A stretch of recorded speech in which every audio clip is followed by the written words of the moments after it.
Hi, I'm Jamie Catania of Shovel the Sidewalk. We're a marketing firm in Buffalo, New York, building brands and creating advertising for small businesses. And we utilize the power of authentic storytelling. That's why we created Sidewalk Talk. It's a way for thought leaders, entrepreneurs, and experts to share stories of inspiration, information, and education, especially to those that are living through this crazy time that we're experiencing right now. And today I have on the show assistant linebacker coach for the University at Buffalo, Mike Peters. Mike Peters, thanks for being on the show. How's everything going? I'm doing great, man. Trying to make the best of the situation. It's tough times, but it's a great opportunity to be on your podcast today. We've known each other for a while, man. It's kind of crazy to see how things come full circle. I love it. I love it. Yeah, man. I know you have a very interesting story in the sense that you played sports your whole life. You always had that innate ability to be able to just be a natural leader. Even with the older kids, I remember when we played high school football and, you became a coach. So I'm hoping you would share right now with the audience your journey to become a coach. It's interesting because when I was in high school and we knew each other in high school playing football together at Kemmer West here in Buffalo, I was also coaching for a company called Kids Play, which is based out of Kenmore, and I was coaching soccer and flag football and hockey. And at the time, I didn't really know that I was going to wind up being a college football coach. I just knew that I loved teaching. I love impacting kids.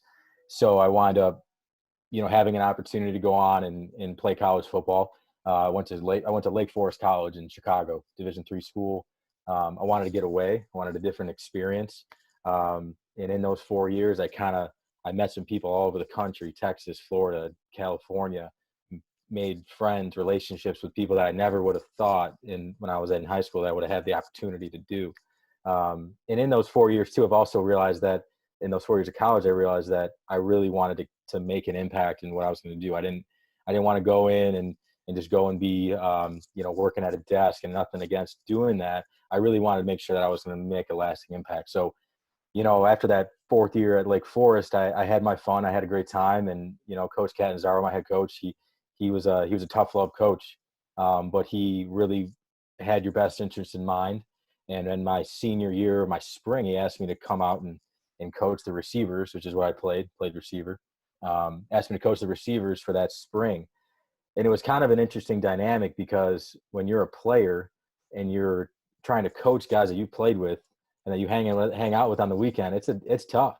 But in that spring, I really realized that if you can coach your friends and you can find a way to connect with them and show them that you have their best interest in mind when you're coaching them, that you can do this for a living. So I felt really passionate about it when I was doing it for free, and I talked to my head coach. And I was like, "Hey, this is what I want to do. This is really what I want to do." And I really had one opportunity. It was one opportunity I had with a former Lake Forest College player, Coach Langhoff, who's now at Beloit College in Wisconsin, as the defensive coordinator. And I went to McMurray College in Southern Illinois, which is a small school. It was 500 kids at this school, man. 90 kids on the football team. So when I went there, I wore many hats, whether it be with academics, coaching the receivers, head equipment guy, washing jerseys on Saturday nights. You had your hands in everything. So when I was doing that, I was like, man, I didn't know this is what coaching was, which and I'll get into that in a little bit here, is I think coaching is a little misperceived of all the stuff that goes into it. It's about 10% of the job is actually on-field coaching. A lot of it's mentoring and stuff. But anyway, so that first year, I was only at McMurray for 10 months. It was in the middle of Southern Illinois. I met a lot of great people, but I'm a city guy, and I really wanted to be back in Chicago. So I had some friends that I also got into coaching. One of them was the defensive line graduate assistant at Concordia University, Chicago. It's about 9 miles west of downtown Chicago. I wound up having an interview there for the receivers for the receiver graduate assistant coach. So I got to add the interview. I did well enough. I got the job, and I wound up working for a guy named James Kiernan, and one of my mentors to the day, like one of the best guys in the industry for sure. He'll do anything for you, if you work hard for him. So I worked for him for 3 years, from 2015 to 2017. Was a receiver GA, coached a bunch of great kids, made some really good relationships there. And during that time, man, like, and we'll talk, I know you want to talk about philosophy. We'll get into that in a little. During that time, I kind of figured out who I wanted to be as a coach. I felt like those first 2 years, I was just going through the motions, teaching the plays, teaching the fundamentals, wins and losses. And then you realize, like, what are you bringing to the table that's beyond that? Like, what are you bringing to the guys, like, post football field? And I started reading books, man, like started really getting into, like, what can I do to make myself better for the guys? Reading books, bunch of them that I can give you, so during those last 2 years at Concordia, I've really, like, kind of expanded where I wanted to see myself in this career. And I read a book called Chase the Lion by Mark Batterson. Probably impacted my life the most of any book. It was just timing. A lot of reading books is about timing. And I've gone back and read that book again, and it hit me differently. So that's a part of my philosophy too. But the biggest thing with that was, like, the book talked about, have God-sized dreams, so that, it's not just you, something else has to impact you. So my point is, I started reaching out to coaches in the industry at the Division I level, that were, where I wanted to be. Reached out to probably 125 coaches. There's 128 programs in the country at FBS level. So FCS coaches is what I reached out to. My point being this: I was trying to get and seek knowledge from these guys and how they got there, what their path was, try to do my research on, how they got to where they wanted to be. And I only got a few responses, probably got 10 to 15 responses. But one of those responses had led to an opportunity at the University of Buffalo. Rabbi Anello, who's the associate head coach at UB and receivers coach right now, mentor of mine, great guy. And he allowed me to come into UB when I was working at Concordia over a summer break. And we talked receiver play, and, really soaked up a lot from him. And during that 3-4 hour time, like, he had asked me when my graduation date was for Concordia, and I was like, there's no way he's, like, actually going to call me when I graduate. Well, fast forward some time, he reached out to me in December or January of 2017. It would have been 2018 of January, but he called me. I'm like, and I'm in my kitchen and I look at my phone and it's Rabbi Anello. I'm like, he's actually calling me. So I picked up the phone, and he didn't know I was back in Buffalo. He thought I was still in Chicago. So I wound up having an opportunity to come in and interview for a position on staff. And, I was super nervous. Like, imagine going into, you're from Buffalo, you go into the building there and you're trying to make your best impression. And, wound up being offered an opportunity to work with the running backs as what's called a quality control coach. And different for me. I got out of my comfort zone right away. I've always done receivers. So I worked with the running backs in 2018 season, spring of 2018 and fall of 2018. And it was a phenomenal experience. I mean, I don't know who follows University of Buffalo football, but 2018 we won 10 games, went to the MAC championship game, had a tough loss, and then we went to the Dollar General Bowl, tough loss again to Troy. But, like, it's just that season I was working for nothing. And I guess I want to try to explain, like, it's worth it. Like, if you really want to do it, like, you kind of got to pay your dues in this, career. And it was worth it. Working a job on the side at a restaurant, hustling, doing Uber, doing Lyft, selling stuff on Facebook Marketplace. Like, I got to pay the bills. And then after that year, was able to move into an off the field role basically it's an academic role where it's called the director of player development. So I was able to work with the guys and help them make sure they're on track for graduating, on track for keeping not just a good GPA, but above our standard, trying to make sure that we're, taking the next step. And then I was in that role for 4 months. And then I was fortunate enough, Coach Leipold was offered me a position to work with the linebackers. Now, everyone's kind of got that crossword of, like, hey, I've never done that before. Like, am I going to be able to succeed in that? And I never coached defense before, and I'm just being transparent with everyone. I've been a receiver my whole life, coached the running backs in 18, and then, had an opportunity to really learn the other side of football. And what I was able to learn is that if you throw yourself into something like that, you take that leap of faith, and you trust yourself and you trust the people you're around and you really try to soak up information. It's probably the best thing that I've done in my 6 years of coaching so far is going to defense and really learning through a different perspective. So since April of 2019, I've been the linebackers graduate assistant coach. Essentially, I'm the assistant to the linebacker coach, Chris Simpson, who's been a great mentor to me as well. So I've been as the linebacker graduate assistant at UB since April of 2019.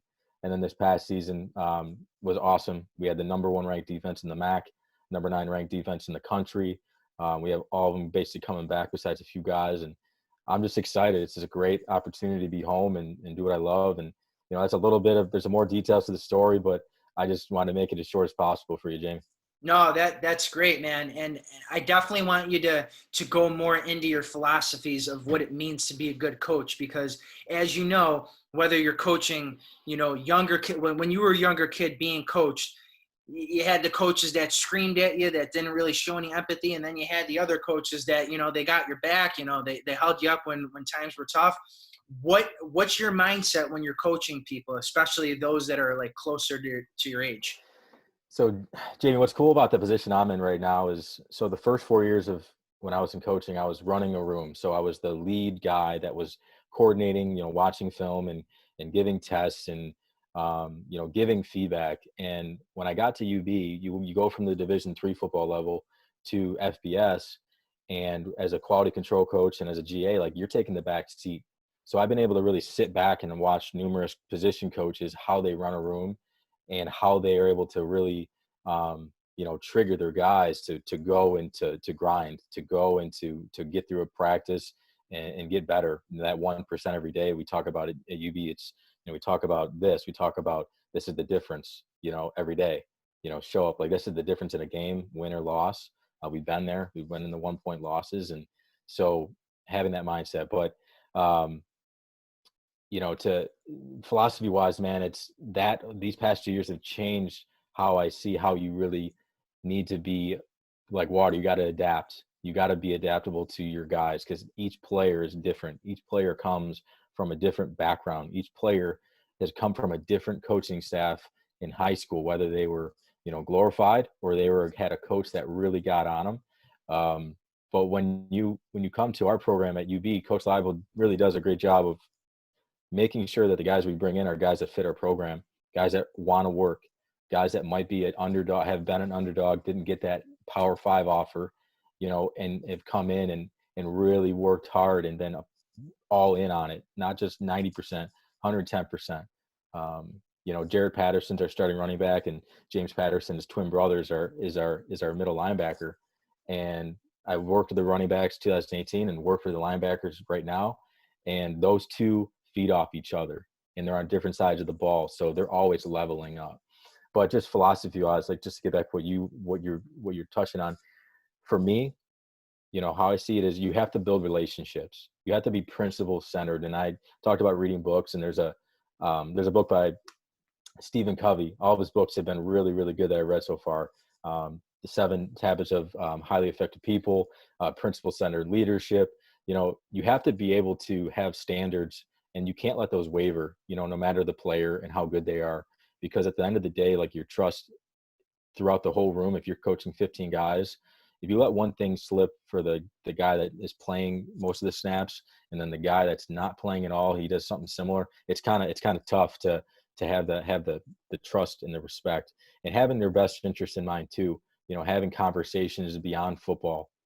For me, and a lot of the coaches in our staff, like, building relationships that are beyond the field have transcended to success on the field.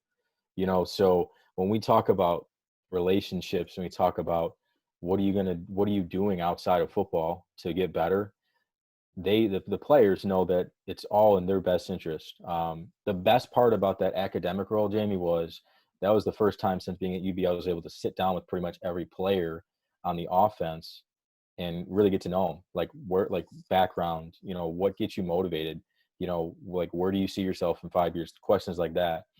And then when you ask those type of questions, you're able to really dig deeper on the field and say, hey, where you want to be. Like, this is not getting you there.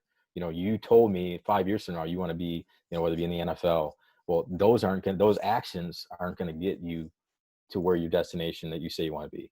So, I mean, it's really about relationships. I'd say I'm a relationship centered coach. Like, if you got to be able to build the relationships and find a way to get to that next level for that potential. And that's not just football. I think if you're in an office setting, like, you need to really get to know the people that are in your office, because if you want to get the best out of them and you want them to work for a common goal, you have to be able to know what gets them going and why they do things. A lot of people say, what's your why? Eric Thomas is a motivational speaker, and maybe 5 years ago, 6 years ago, it might even be longer than that. When I was in college, his videos started becoming popular, and the "what's your why" thing really hit home with me. Like, what's my why? It's like my family, my brother. So like, I do this, like, when stuff gets hard, working long hours, and work 15-hour days, sometimes longer in the season. Like, why are you doing this? Like, what's the purpose? What gets you out of bed? So like, talking to whether it be employees or your players or your other coaches you're working with, like, what gets you going? Like, what gets you going on the first pull? Coach K, our OC guy I works for with the running backs, he always talks to our running backs about, let's go on the first pull, like a lawnmower. Like, when you're starting up a lawnmower, first pull, like, there should be no second pull. Like, come to practice and get going on the first pull. And it should be the same way. When you show up and work, you should be enthused. You should be ready to go. And if you're not enthused, you owe it to your teammates to show you that you're enthused, because they're here to work on the common goal. So some days you have a bad day, and some days you're going through stuff off the field. And I think that's something that a quote that I also took from Coach K is, if you're not enthused, you better show you're enthused, and fake it until you really get into it. And then people feed off that. So just philosophy wise, Jamie, I'd say that's really wraps it up. I think that, being a mentor, to your players, but not only like anyone that seeks out, mentorship, like, don't pass up the guy that hits you up in your Twitter DMs, or, give them a few minutes of your time, because you never know if that guy's going to be the next head coach of the LA Rams. I don't know how much you're following, NFL football, but Sean McVay was the youngest head coach hired, and he was like 32, and I'm sure, and there's guys that work for him that are 50, so you don't ever know, who's going to be the guy that gets his break. So for me, like, I do try to take advantage of guys that are, trying to get better. And if you see that and guys are genuine about reaching out for time, like, I'm all about it. I think it's awesome, because, like I told you before, how I started, washing jerseys on Saturday nights after games in the middle of Southern Illinois in a town of 6,000. Like, we all start somewhere. Everyone's got their humble beginnings. And for me, I liked when guys that are at the Division III level or D2 FCS say, like, I want to pick your brain on some stuff. I think that shows a lot about, their character and where they want to be in the profession. So I'd say that kind of wraps up the philosophy thing. I'm sure I can go on for hours, but for sure. I mean, yeah. you're giving back, because there's people that have done that for you to get Correct. to where you're at. You weren't afraid to ask for help, and they gave you the time, and that's what you're doing right now. You're opening yourself up to those that may want to be in a similar position as you, that you're a resource for them. You're going to give your time to give your best advice, so they don't have to repeat maybe the same mistakes, and they can go on the road to success. You're also right now going for your second master's degree. I'm hoping you could also share. We're going to wrap this up shortly. Yeah. How do you maintain this lifestyle of not only being a coach, but you got a life. So how are you doing all this right now? What's your advice to those that are in school right now? They're also working. Share your secret. Find time. There's so many little pockets where we say we don't have time, and you gotta prepare. You have to sit down and you have to look at your week ahead on a Sunday, just like everyone's meal prepping and stuff, which I'm sure I can do a better job of. But I try to look at my week as a whole, and I try to say, okay, like, what is coming ahead? What do I got to prepare for? What assignments and stuff? Now, school-wise, man, I know I can do better. It's tough with this job, just because in the fall and even in the spring, we have essentially 2 seasons. We have our season in the fall, starts in August, goes through November. And then we have our spring season, which is we have 15 practices. And with this career, like there's turnover, there's guys that leave for other jobs, and the slack has to be picked up. There's no, you can't look left or right. You just got to get it done. The job has to get done just like it was if you had everyone on your staff. So there's no secret to it, man. It's just, you got to figure it out. You got to get up early and you got to stay up late. You do have to get your sleep. You have to try to get the quality sleep that you need. But I'd say the biggest thing is just asking for help. That's swallowing your pride and, talking to your professors and saying, hey, this is kind of what's going on. This is what I'm balancing. And some will be understanding and some won't. Some will just say, figure it out. But if you don't swallow your pride and try to figure a plan out with that professor, hey, this is what I have going on. This is, maybe I'm working this many hours, or, I'm not able to submit stuff on a Wednesday, but I can submit it on a Friday, having some flexibility and understanding. If you're going through the same situation as me, you're going for your master's and you're working full time, the planning is for sure important, but make sure that you're doing something that you really are passionate about.